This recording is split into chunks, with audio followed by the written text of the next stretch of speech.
New for you at noon, a bus transporting preschoolers was involved in a crash with an SUV in Fargo this morning.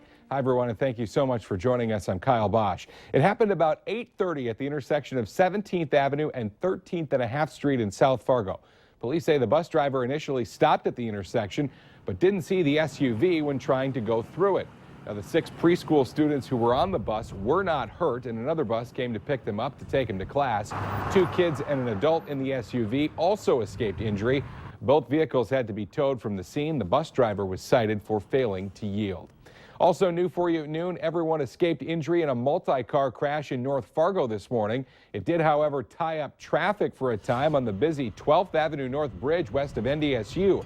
Police say traffic was stopped when the driver of one car plowed into the back of another, pushing it into the back of another, and a little bit of a chain reaction. At least one vehicle had to be towed from that crash scene. Well, the thermometer reads back above zero, but it is not feeling above zero. Let's check in with meteorologist Robert Hahn, who has more on a windy start to our work week. Yeah, definitely windy out there. We're going to continue to see breezy to windy conditions, not only for the rest of today, but through tonight and into tomorrow. Today, those winds out of the south and southwest, bringing in some warmer temperatures or not as cold temperatures. Everybody today above zero after yesterday being below zero. We'll see those windy conditions actually take quite a chunk out of those temperatures. Right now, 7 Baudette, Roseau, and Thief River Falls, 15 in Fargo, 21 in Sisseton. But you factor in those strong southerly winds, and we've got wind chills as cold as 13 below in Roseau and Thief River Falls, -6 Grand Forks, 4 below in Fargo and in Detroit Lakes. We're also going to have to deal with some snow. That making its way into the valley from north to south as we head through the day today. A chance for some flurries and some snow showers. That in combination with some wind picking up and blowing some snow around will reduce some visibilities. Today, getting into the 20s, going to feel a lot colder than that with windy conditions. Tomorrow, breezy with temperatures falling throughout the day. That early high temperature of 20. Even colder as we head through the rest of the week. How cold do we get? We'll let you know coming up in just a few minutes. All right, Robert, thank you very much. A winter storm in the south has brought dangerous conditions to roads and airports across North Texas, even impacting travelers here in the valley. Ice and snow this morning led airlines to cancel hundreds of flights in and out of Dallas. At Hector International Airport in Fargo, an American Airlines flight that was coming in this afternoon around 2:19 and a flight that was set to leave at 2:44 have both been canceled. A U.S. government analysis conducted last year projects trains carrying crude oil or ethanol will derail an average of 10 times per year over the next 2 decades. The projection was contained in a Department of Transportation analysis from July.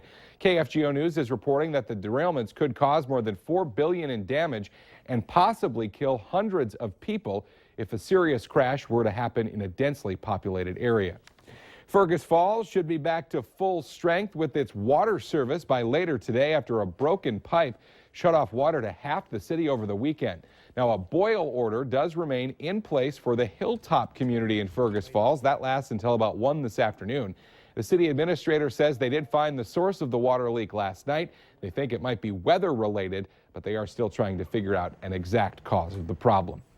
A lot of people will leave their cars running during sub-zero days, but one unusual twist has firefighters in Fargo reminding you to make sure that your car is not in park when that happens, or make sure your car is in park when that happened. Here's why. Someone's unattended car drove into a downtown Fargo building yesterday, smashing the front glass window and leaving quite a mess. Happened around 6 o'clock at the Brandt Preferred building on Broadway. No one was hurt. Fire crews say there was no structural damage to that building. There is heightened security at the Mall of America today after a Somali militant group with ties to Al-Qaeda released a video over the weekend calling for attacks against Western shopping malls, specifically naming the Mall of America in the Twin Cities.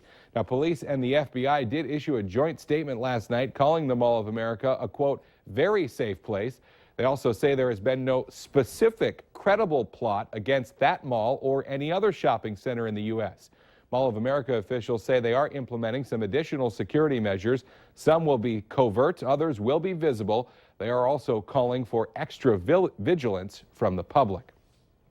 Starting today, drivers in the Wadena, Minnesota area will maybe need to plan a little extra time for travel on Highway 10. Traffic will be shifting to the center lane on eastbound Highway 10 between 2nd and 3rd Streets so crews can work on a broken water pipe. The lane shift started at noon and will last for about a week. As a heads up to truck drivers, no loads over 8.5 feet wide will be permitted on that road during the work. Spirit Week started today and runs all week at the UND campus in Grand Forks. The celebration is held to honor those who have contributed to the university since it was established in 1883. The week is filled with several activities and ends with the school's 132nd birthday on Friday. All week long, you can post photos of your favorite places and experiences at UND using the hashtag MyUND and UND Spirit.